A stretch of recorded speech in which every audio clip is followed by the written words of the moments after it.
Hi, this is David with the Discount Dragon, and to start with, this is another episode of Thrift Store Treasures, and I'd like to say for the record, my girl said I say too much, so I wanted to start this with No! Yes. Okay, so I'm going to start with the non-precious item, non-precious metal item. This is actually a German antique car horn from around 1920. And this piece isn't supposed to be snapped off. It's supposed to go down about here, and there's supposed to be a little squeeze bulb for burr, burr, or something that sounds more like a car horn. I looked online, and eventually, with the help of some cool people that were chipping in on the Facebook thing, and a little bit of back and forth, we figured out what it was. It's like, I thought at first it might be a musical instrument, but nope, antique car horn. One thing that clued me into it being, more interesting than not, is the Made in Germany stamp. Because I've noticed that all the junky Made in China stuff isn't made in Germany. So Can you show the other label? Oh yeah, I'll show the other side. I didn't get that. Yeah. And there is the manufacturer's logo there. Alright, where is it? Okay, there. There, like right there. Oh, there we go. And that also helped narrow it down. So a good version of this with all the chrome and everything would be a couple $100. This obviously isn't worth a whole ton, but I only paid $1 for it. So I feel like a really good deal. I like antique stuff, whether it's practical or not. And probably I could sell it to some collector or something, but I might just keep it. It's just a fun piece. So on to the boring precious metals. Okay, so the next one. We've got a butter knife, which is sterling silver. This I also got for $1. Actually, I think I got this for $0.25. Yeah, that was $0.25. And this, it's barely legible, but it does say Oneida Sterling and Eris, which is the style. This, I've looked online, and these go for about $25 in, roughly this condition. So I'll probably sell it for like $20 easily, if I even sell it. I kind of like just having these little treasures. So $25 for 25 cents, sterling silver, kind of a nice find, but kind of boring. This one was a little trickier.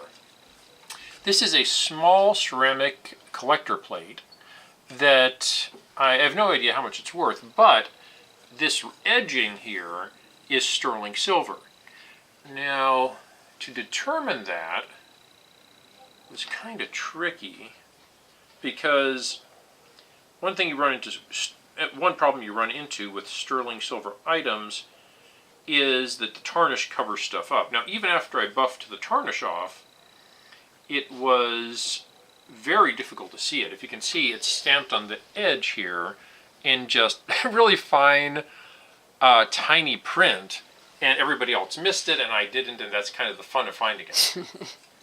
So, a sterling silver dish, I paid almost nothing for it, because if it's expensive, you hit the point where you're paying more than the cost of the silver. Because, there's not a ton of silver here. It's pretty thin. So, and unless it's relatively cheap, this is $25 worth of butter knife, but a lot of that is the style. If I just bought the silver, it'd probably be significantly lower. So then we move on to this one, something you may not have thought of, picture frames. They do make some picture frames out of sterling silver, and this is one of them. It's relatively thin, but it's a large item. And let's see, here's the sterling mark. Down at the bottom here. It's hard to make out. Yeah, I don't know if I'm picking it up. But it is an old style of frame, and it's got a ton of tarnish on it. Plus, it's got a vintage photograph, which kind of gives it away. But yeah, always go for the sterling marking. If it just says like Oneida or something else, you need that sterling marking to know it's actually sterling. So that's kind of cool. Plus, it got a nice vintage photograph. And I think this is $1 too, which, good deal.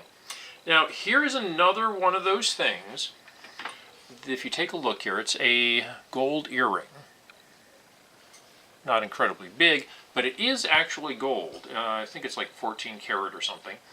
And this is another one of those small bits of jewelry that fall down to the back of a jewelry box and get wedged in the music box portion of the jewelry box. So if you've got a jewelry box with several drawers and a music box, usually the music box is located behind the last drawer on the bottom. So if you crank it and it doesn't play, it could just be broken, or it could be jammed with gold chains or gold earrings. Or who knows, usually it's just junk. But every once in a while, they cleaned out the jewelry box, but they left behind some piece of gold or silver or just something cool. So it's a little extra to look for. And that is it for this edition of Thrift Store Treasures. Go find your own!